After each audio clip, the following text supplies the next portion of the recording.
प्यारे भक्तों, जय श्री कृष्णा।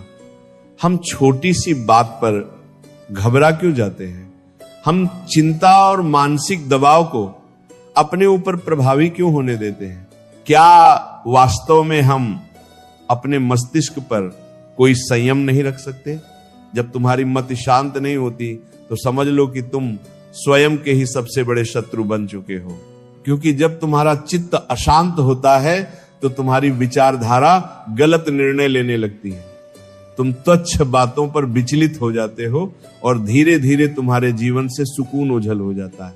फिर चाहे तुम कितना भी विशाल लक्ष्य प्राप्त कर लो, वह तुम्हें वास्तविक हर्ष नहीं देगा, क्योंकि तुम्हारे अंतर मन में स्थिरता ही नहीं होगी। दोस्तों, क्या तुम्हें कभी ऐसा आभास हुआ है कि तुम्हारा मस्तिष्क कभी विश्राम ही नहीं करता? हर पल कुछ न कुछ घटित होता रहता है। एक व्याकुलता, एक हलचल, एक अंतहीन चिंतन की दौड़, जैसे कोई बवंडर चल रहा हो और उसे रोकने का हर प्रयास विफल जा रहा हो। तुम रात को शयन की कोशिश करते हो, परंतु तुम्हारा दिमाग तब भी विराम नहीं लेता। आगामी कल कार्यालय में क्या होगा? जो त्रुटि हो गई उसका क्या परिणाम होगा? क्या मैं उचित मार्ग पर अग्रसर हूं? क्या मुझे कोई पसंद करता है या नहीं? यदि मैं विफल हो गया तो क्या होगा? ये समस्त प्रश्न तुम्हारा पीछा नहीं छोड़ते। शांति कैसे सुरक्षित रहे जब चारों तरफ इतनी अशांति और अफरा तफरी हो, जब प्रत्येक व्यक्ति एक अंतहीन स्पर्धा में दौड़ रहा हो, जब हर कोई चिंताओं में निमग्न हो, जब समस्त जगत एक ऐसी द्रुतगामी रेलगाड़ी बन चुका हो जहां किंचित ध्यान हटने पर तुम पीछे जाओगे। क्या तुमने कभी विचार किया है कि सिद्ध पुरुष इतनी शांति से क्यों रहते थे? उनके इर्द गिर्द भी तो वही संसार था। जटिलताएं थीं, लोग थे, विपत्तियां थीं, फिर भी वे इतने स्थिर थे जैसे एक शांत सरोवर का जल जिसमें कोई विक्षोभ न हो। ये कैसे संभव था? और फिर आचार्य चाणक्य, जो राजनीति, कूटनीति और रण जैसी द्रूह परिस्थितियों के मध्य भी अत्यंत स्थिर और संतुलित रहते थे। उनकी मेधा कभी विचलित नहीं होती थी। वे कभी संवेगों के प्रवाह में नहीं बहते थे। इसके विपरीत वे अपने मन और मस्तिष्क को पूर्णतः अपने अधिकार में रखते थे। क्या उनके पास कोई दैवीय शक्ति थी? यदि श्रेष्ठ जन अपने मस्तिष्क को शांत और अड़िग रख सकते थे तो हम क्यों नहीं? क्या इस आपाधापी भरे जीवन में भी हम अपने दिमाग को शांत रख सकते हैं? क्या हम भी उन श्रेष्ठ व्यक्तियों की भांति स्थिर और संतुलित रह सकते हैं? हाँ, पूर्णतः कर सकते हैं। आज हम तुम्हें वे मार्ग बताने जा रहे हैं जो तुम्हारी जीवन पद्धति को बदल सकते हैं। ये परामर्श तुम्हें भीतर से शीतल बनाएंगे और तुम्हें वह सामर्थ्य देंगे जिससे तुम किसी भी अवस्था में अविचल और स्थिर रह सकोगे। यदि तुम भी इस मानसिक चक्रवात से निकलकर एक शांत सागर तक पहुंचना चाहते हो, यदि तुम अपनी बेचैनी से मुक्ति चाहते हो, तो यह तुम्हारे लिए है। क्या तुम जानते हो कि जब किसी महापुरुष को परम बोध प्राप्त हुआ था तो उन्होंने क्या अनुभव किया? कुछ भी नहीं। कोई हलचल नहीं, कोई शोर नहीं, कोई व्यग्रता नहीं, कोई भय नहीं, मात्र और मात्र परम शांति। एक ऐसी शांति जो न किसी बाह्य परिस्थिति से संबंधित थी, न किसी भौतिक वस्तु से। वह शांति उनके अंतस में थी और यही वह शांति थी जिसने एक साधारण व्यक्ति को महान बना दिया। परंतु प्रश्न यह है कि यह शांति प्रकट कहां से होती है? क्या यह केवल विशिष्ट जनों के लिए ही सुरक्षित थी? क्या हम जैसे साधारण जन इसे कभी महसूस कर सकते हैं? ज्ञानी जनों ने कहा था, मनुष्य का मन ही उसके कष्ट का मूल कारण है। यदि तुम अपने मन को अनुशासित कर सको तो तुम संताप से मुक्त हो जाओगे। परंतु क्या यह वास्तव में मुमकिन है? क्या हम अपने मस्तिष्क को इतना नियंत्रित कर सकते हैं कि कोई चिंता, कोई त्रास, कोई क्रोध हमें विचलित न कर सके? आइए इसे एक कथा के माध्यम से समझते हैं। एक नवयुवक गुरु का नया शिष्य बना था। उसके चित्त में अनेक प्रश्न थे जो वह गुरु से पूछना चाहता था। एक दिन वह गुरु के निकट आया और उसने कहा, गुरुदेव, मैंने देखा है कि पहले लोग परस्पर बहुत प्रेम करते हैं, फिर धीरे धीरे उनमें विवाद होते हैं, कलह होती है और वे एक दूसरे को कटु वचन कहने लगते हैं, फिर संबंध टूट जाते हैं और प्रेम घृणा में परिवर्तित हो जाता है। ऐसा क्यों होता है? गुरु ने कहा, यह समझने के लिए तुम्हें मेरे साथ प्रस्थान करना होगा। गुरु शिष्य को लेकर एक ग्राम में पहुंचे। वहां एक गृह के द्वार को उन्होंने खटखटाया। अंदर से एक व्यक्ति बाहर आया। उसने गुरु को नमन किया और कहा, गुरुदेव, मैं आपकी किस प्रकार सहायता कर सकता हूं? गुरु ने उस व्यक्ति से पूछा, क्या तुम्हारा अपनी भार्या के साथ विवाद समाप्त हो गया? क्या अब तुम प्रसन्न हो? उस व्यक्ति ने कहा, मैंने बहुत बड़ी भूल की गुरुदेव। उस स्त्री से विवाह करके वह बिल्कुल भी श्रेष्ठ नहीं है। वह मेरा और मेरे परिवार का ध्यान नहीं रखती। वह सदैव गर्व के साथ बात करती है। वह हमेशा रोष में रहती है। उसने कभी मेरा परामर्श नहीं माना। वो बिल्कुल भी अच्छी नहीं है। नियति ने मेरे भाग्य में इतनी कटु पत्नी लिख दी। अब वह मुझे त्याग कर मायके चली गई है और अब मैं चाहता हूं कि वो वहीं रहे और कभी मेरे जीवन में पुनः ना आए। गुरु ने अपने शिष्य से कहा, देखा तुमने, यही मानव स्वभाव है। हर मनुष्य के भीतर गुण और दोष दोनों होते हैं, परंतु मनुष्य केवल त्रुटियों को ही स्मरण रखता है, अच्छाइयों को नहीं। और जब वह किसी की निंदा करने पर उतरता है तो वह प्रारंभ से लेकर अंत तक सब कुछ दूषित ही देखता और बोलता है। और जब वो अपने हृदय में सब कुछ बुरा ही बिठा लेता है, तब वो ये प्रत्याशा करता है कि उसके जीवन में सब शुभ हो। बुराई से जीवन में भलाई कैसे उत्पन्न हो सकती है? सुख और शांति लाने के लिए हमें गुणों को तो देखना ही होगा, पर यह कार्य कोई नहीं करता, क्योंकि ऐसा करने से मनुष्य के अहंकार को आघात पहुंचता है और वह अपने दंभ से गिरना नहीं चाहता। उस व्यक्ति ने कहा, गुरुदेव, आप ये क्या कह रहे हैं? यदि कोई बुरा है तो उसमें बुराई तो परिलक्षित होगी ही। मेरी पत्नी दोषपूर्ण है तो मैं उसमें दोष ही देखूंगा। उसने आज तक ऐसा कोई कार्य नहीं किया जिससे मैं हर्षित हो सकूं।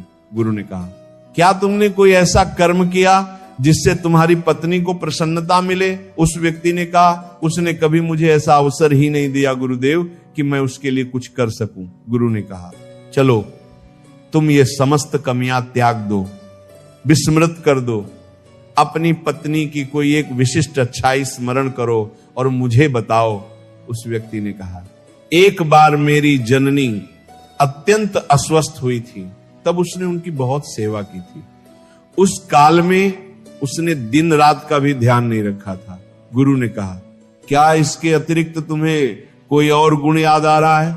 उस व्यक्ति ने कहा, हाँ, वह सदैव समय पर जागती थी और वह मेरे पितरों और मेरे भोजन का बहुत ध्यान रखती थी। एक बार जब मैं बहुत पीड़ित हो गया था, तब वो रात भर जाग जाग कर मुझे औषधि दिया करती थी। वह बहुत श्रमशील थी और उसे कोई कष्ट भी होता था तो वो मुझे बताती नहीं थी। वो निरंतर इसी प्रयास में लगी रहती थी कि मैं सुखी रह सकूं। ये कहते कहते उस व्यक्ति के नयनों से अश्रु आ गए और उसने कहा, गुरुदेव, मुझे ये क्या हो गया? मेरी पत्नी में त्रुटियां हैं पर वह अधम नहीं है। मैं उसकी खूबियों को देख नहीं पाया। गुरु ने कहा, जब हम किसी की बुराई देखते हैं तो बुराई बुराई को आकर्षित करती है और वह सब कुछ नकारात्मक दिखाती है। तुम्हारे जीवन में सब कुछ अनिष्ट होने लगता है, पर जब आप किसी के गुण देखते हैं तब अच्छाई अच्छाई को खींचती है और आपके साथ सब कुछ मंगल होने लगता है। वह व्यक्ति गुरु को प्रणाम करके अपनी पत्नी को लाने के लिए वहां से विदा हो गया। गुरु ने शिष्य से कहा, क्या तुम समझे कि संबंध क्यों विखंडित हो जाते हैं? प्रेम वैमनस्य में क्यों बदल जाता है? जब हृदय में घृणा हो तो उसमें अनुराग नहीं रह सकता, और जहां अनुराग हो वहां विद्वेष नहीं रह सकता। हम अपने मन में क्या संचित रखना चाहते हैं, ये हम पर ही निर्भर करता है। शिष्य ने गुरु से कहा, गुरुदेव, मैं आपकी बात बहुत भली भांति समझ गया हूं, मेरा एक और प्रश्न है, क्या आप मुझे इसका उत्तर देंगे? गुरु ने कहा, अवश्य, तुम पूछ सकते हो। शिष्य ने कहा, गुरुदेव, इस जगत में सबसे कठिन कार्य क्या है? गुरु ने कहा, इस संसार का सबसे दुष्कर कार्य एकांतवास में रहना है। शिष्य ने कहा, इसमें कठिनाई क्या है? एकांत में तो कोई भी वास कर सकता है। गुरु मुस्कुराए और कहा, यदि ये बहुत सुगम कार्य है तो क्या तुम 30 दिवस के लिए एकांतवास में रह सकते हो? तुम्हें 30 दिनों तक कहीं नहीं जाना, एक कंदरा में रहना है। तुम बाहर किसी भी व्यक्ति से संपर्क नहीं करोगे, न ही गुफा के भीतर किसी प्रकार के कार्य में व्यस्त रहोगे, केवल शांत और एकाकी रहोगे। क्या तुम कर सकोगे? शिष्य ने कहा, किंतु गुरुदेव, ये करके क्या प्राप्त होगा, इससे क्या मिलेगा? गुरु ने कहा, जो मिलेगा वह तो तुम्हें स्वतः ज्ञात हो ही जाएगा। बात यह है कि क्या तुम इतना सरल कार्य कर सकोगे? शिष्य सहमत हो गया। गुरु अपने शिष्य को एक गुफा की ओर ले गए और उन्होंने वहां उसके 30 दिन के भोजन पानी का प्रबंध कर दिया और कहा, गुफा का द्वार मुक्त है, जब तुम्हें लगे कि तुमसे यह नहीं हो रहा तो तुम बाहर आ सकते हो। शिष्य गुफा के भीतर चला गया। प्रथम दिन उसने बहुत धैर्य से अपना समय व्यतीत कर लिया।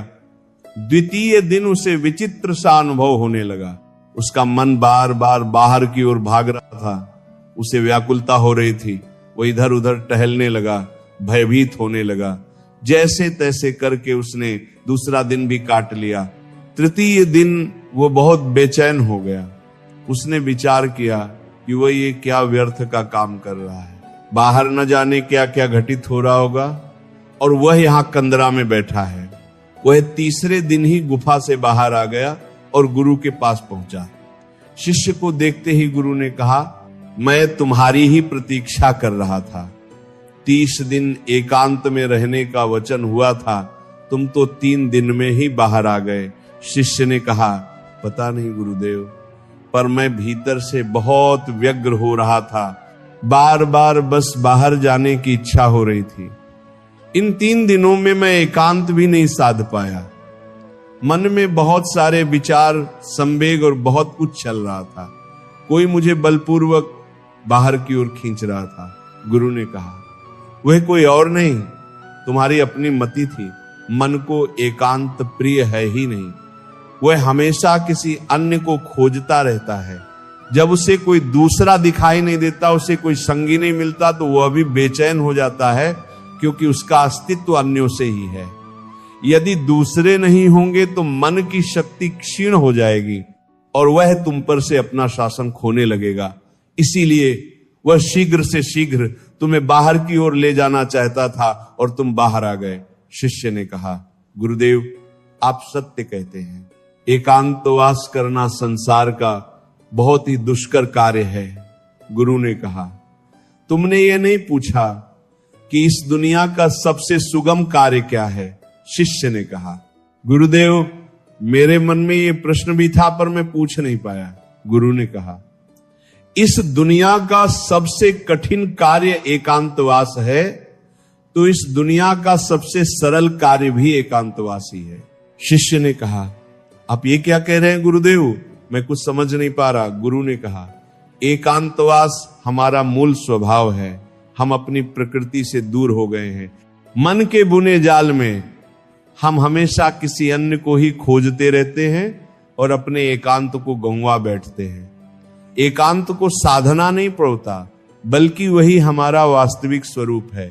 शिष्य ने कहा, इदोर को कारा न थाना दरन की करणकारी करण की बरांत पर कुदीत बुरी। यदि एकांत हमारी प्रकृति है और ये बहुत सरल है, तो मैं क्यों 3 दिन में ही उस गुफा से बाहर आ गया? क्यों मुझे वहां वास करना इतना कठिन लगा?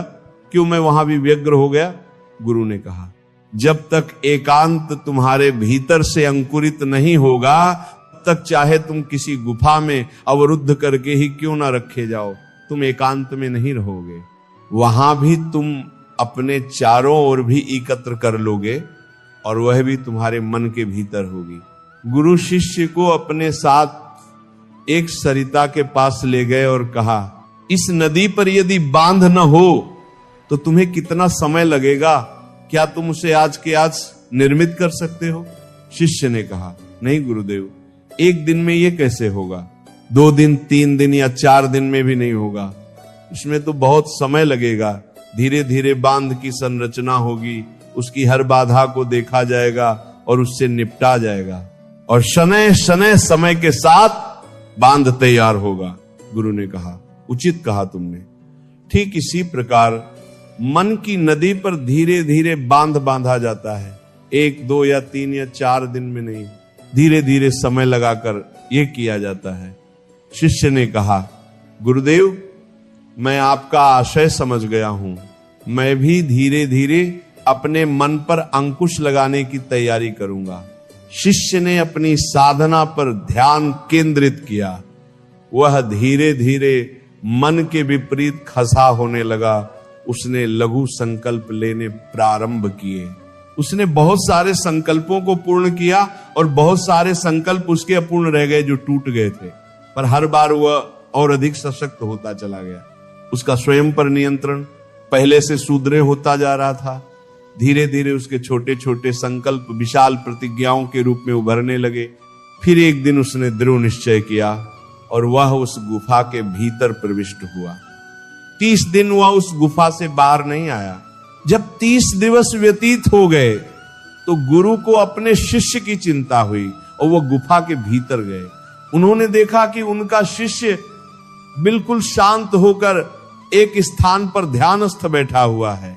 गुरु को देखते ही शिष्य खचा हो गया और उन्हें वंदन कर कहा, गुरुदेव आप सत्य कहते थे, एकांतवास करना अत्यंत सरल कार्य है।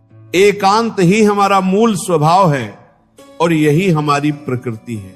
इसके लिए कुछ भी करना नहीं पड़ता। ये बस है, हमें दृष्टिगोचर नहीं होता। शिष्य गुरु के साथ उस गुफा से बाहर आ गए। अब आप विचार कर रहे होंगे कि इस एकांतवास की कथा का अर्थ क्या है। वास्तव में एकांत वह तत्व है जो आपको सत्य का दर्शन कराता है, जो आपको शांति दिखाता है। आप अपने जीवन में बहुत तुच्छ वस्तुओं में उलझे रहते हैं जो इतनी नगण्य हैं कि जिनके होने या न होने से कोई अंतर नहीं पड़ता, परंतु आपके जीवन में वे बहुत महत्व रखती हैं और आपका जीवन उनके चारों ओर परिभ्रमण करता रहता है। आप वहीं के वहीं भ्रमित होते रहते हैं। इस संसार में कोई अमर नहीं रहा, चाहे कोई कितना भी महान व्यक्ति क्यों न हो, कितनी भी अग्नि के साथ क्यों न हो, खा हो, सब रज में मिल गए हैं। सम्राट हो या भिक्षुक, बलशाली हो या निर्बल, साधु हो या संत, कोई भी हो, किसी का दंभ शेष नहीं रहा। जिन छोटी मोटी बातों के लिए आज आप इतना संघर्ष करते रहते हैं, क्या करोगे इन सब वस्तुओं का? क्षण भर ही लगते हैं काया को माटी बनने में, और तुम ऐसे लव रहे हो जैसे कि तुम शाश्वत यहीं रहने वाले हो। कुछ समय प्राप्त हुआ है, बहुत बहुमूल्य है, सदुपयोग कर लो, कुछ सीख लो, कुछ जान लो, किंचित जीवन जी लो, जीवन जी लो। सब कुछ जानते हुए भी हम अनभिज्ञ हैं। बस यही हमारी विडंबना है और यही हमारी प्रसुप्ति है, और इसी से बाहर निकलने का नाम जागरण है, जागृति है, चेतना है और पूर्ण बोध भी है। दोस्तों, मानसिक तनाव वह घाव है जो हर क्षण पीड़ा देता है।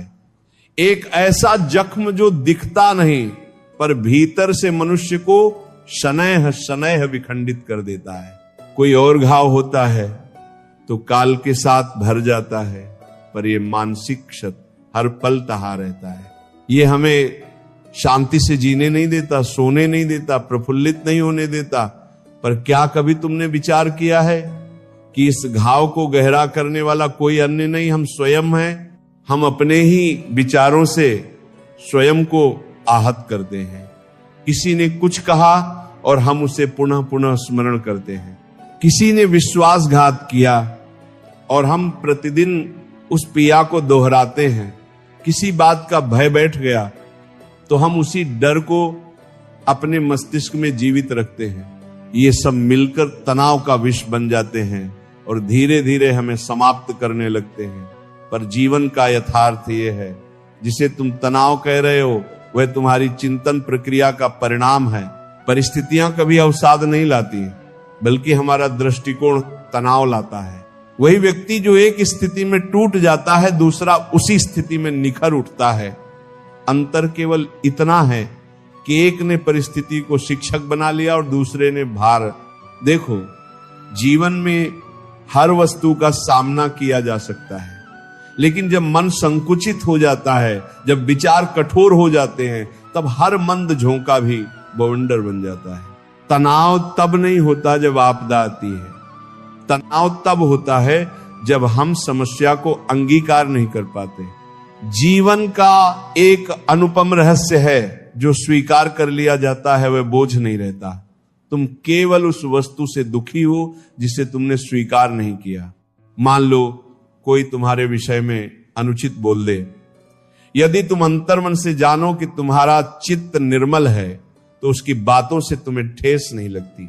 लेकिन यदि कहीं तुम्हारे स्वाभिमान या अहंकार को आघात लगता है, तभी तनाव प्रारंभ होता है। वास्तविक समस्या बाहर नहीं, अंतःकरण में है। हम अपने मन को अनुशासित करना नहीं सीखते। हम हर नगण्य बात पर प्रतिक्रिया दे देते हैं और यही प्रतिक्रिया धीरे धीरे नासूर बन जाती है। कभी मौन होकर स्वयं से पूछो, क्या यह चिंता, यह तनाव मेरे किसी प्रयोजन की है? क्या इससे मेरी दशा परिवर्तित होने वाली है? उत्तर मिलेगा नहीं। तो फिर क्यों ये भार ढोते हो? जीवन में बहुत सी बातें हमारे अधिकार से परे हैं। लोग क्या सोचेंगे, क्या करेंगे, ये हमारे वश में नहीं। लेकिन हम क्या सोचते हैं, ये पूर्णतः हमारे अधिकार में है। जब तुम इस एक सत्य को समझ लेते हो कि तुम्हारे मन की लगाम तुम्हारे पास है, उसी दिन तनाव समाप्त हो जाता है। कभी किसी सरिता को देखो, वह प्रस्तरों से युद्ध नहीं करती, उन्हें पार कर प्रवाहित हो जाती है। जीवन में भी तनाव से संघर्ष मत करो, बस उसे बहने दो, व्यतीत हो जाने दो। जो बीत गया वो अब तुम्हारा नहीं, जो आने वाला है वो अभी उपस्थित नहीं। तो फिर ये वर्तमान क्षण क्यों गुंवाते हो? एक व्यक्ति के पास समस्त ऐश्वर्य था, फिर भी वो व्याकुल था। उसने कहा, मुझे समझ नहीं आता कि इतनी सुविधाओं के पश्चात भी मैं क्यों दुखी हूं। उत्तर मिला, क्योंकि तुम्हारा चित्त किसी अन्य स्थान पर है। या तो तुम अतीत में जी रहे हो या भविष्य में, और तनाव वहीं उत्पन्न होता है जहां वर्तमान लुप्त होता है। वर्तमान ही एकमात्र यथार्थ है। जब तुम पूर्णतः वर्तमान में जीते हो तो तनाव का अस्तित्व ही मिट जाता है, क्योंकि मन दो स्थानों पर एक साथ नहीं रह सकता। या तो वो शांति में रहेगा या क्लेश में, और ये चयन तुम्हारा है। कभी स्वयं से यह संकल्प लो कि मैं अपने मन का स्वामी बनूंगा, न कि सेवक। मैं परिस्थितियों को खुद पर हावी नहीं होने दूंगा। मैं सीखूंगा कि जीवन जैसा है वैसा ही अंगीकार करना ही मुक्ति है। स्मरण रखो, तनाव तब तक रहेगा जब तक तुम उसे पक्के हुए हो। जैसे ही तुम विरक्त हो जाओगे, वह स्वतः मिट जाएगी। जिस दिन तुमने त्यागना सीख लिया, वही दिन तुम्हारी स्वतंत्रता का श्री गणेश होगा। यह सोचो, जिस घाव को तुमने अब तक क्लेश कहा, वही घाव यदि बोध में बदल जाए तो, वही तनाव यदि जागरूकता में परिवर्तित हो जाए तो, तब वही कष्ट तुम्हारे भीतर की शक्ति बन जाता है। इसलिए आगामी समय में जब तुम्हें तनाव अनुभव हो तो पलायन मत करो, ठहर जाओ, उसे देखो, उससे भागने के स्थान पर पूछो, तू क्यों आया है? वो तुम्हें बताएगा, क्योंकि तू अपने विचारों में विस्मृत हो गया है, अपने केंद्र से दूर चला गया है। और जब तुम स्वयं में लौट आते हो तो तनाव की कोई आवश्यकता ही नहीं रहती। अब विचार करो, यदि तुम्हारा मन स्थिर हो जाए तो जीवन कितना लावण्यमयी लगेगा। हर प्रातः मुस्कान से आरंभ होगी, हर रात्रि चैन से बीतेगी, और वह घाव जो हर समय दुख देता था वह धीरे धीरे अनुराग में बदल जाएगा। क्योंकि जब तुम स्वयं को समझने लगते हो तो तनाव नहीं, मात्र शांति शेष रह जाती है।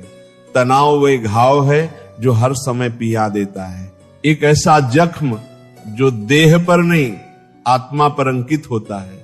ये घाव कोई और नहीं देता, इसे हम स्वयं अपने भीतर निर्मित करते हैं, अपने विचारों से, अपनी व्याकुलताओं से, अपने भय से। और यही कारण है कि ये कभी भरता नहीं, क्योंकि जिसे हम बार बार सोचते हैं वह विचार हमारे भीतर पुनः पुनः जीवित हो जाता है। तनाव ये कोई बाहरी शत्रु नहीं, ये आंतरिक झक्कन है। कभी ध्यान दिया है, जब कोई चोट शरीर पर होती है तो वह धीरे धीरे ठीक हो जाती है, पर जब चोट मन पर होती है वह हर पल रिश्ती रहती है। हम मुस्कुराते हैं, वार्तालाप करते हैं, कार्य करते हैं, लेकिन भीतर से खंडित रहते हैं। तनाव उसी अदृश्य क्षति की तरह है जो दिखाई नहीं देती, पर उसकी तपन हर समय अनुभूत होती है। आज हर मनुष्य किसी न किसी भार तले दबा है। किसी को धन की चिंता है, किसी को संबंधों की, किसी को भविष्य की। हम प्रत्येक क्षण किसी न किसी यदि और परंतु में उलझे रहते हैं, और यही उलझन धीरे धीरे तनाव का रूप ले लेती है। फिर हम सोचते हैं काश मेरी मति थोड़ी शांत होती, पर सत्य यह है कि मस्तिष्क कभी शांत नहीं होता जब तक हम उसे शांत रहने की अनुमति ना दें। तनाव इसीलिए उत्पन्न होता है क्योंकि हम जीवन को जैसा है वैसा अंगीकार नहीं करते। हम उसे वैसा बनाने का यत्न करते हैं जैसा हमें अभीष्ट है।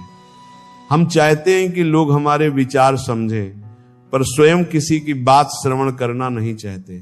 हम चाहते हैं कि परिस्थितियां हमारे अनुकूल बदले, पर स्वयं में कोई परिवर्तन लाना नहीं चाहते।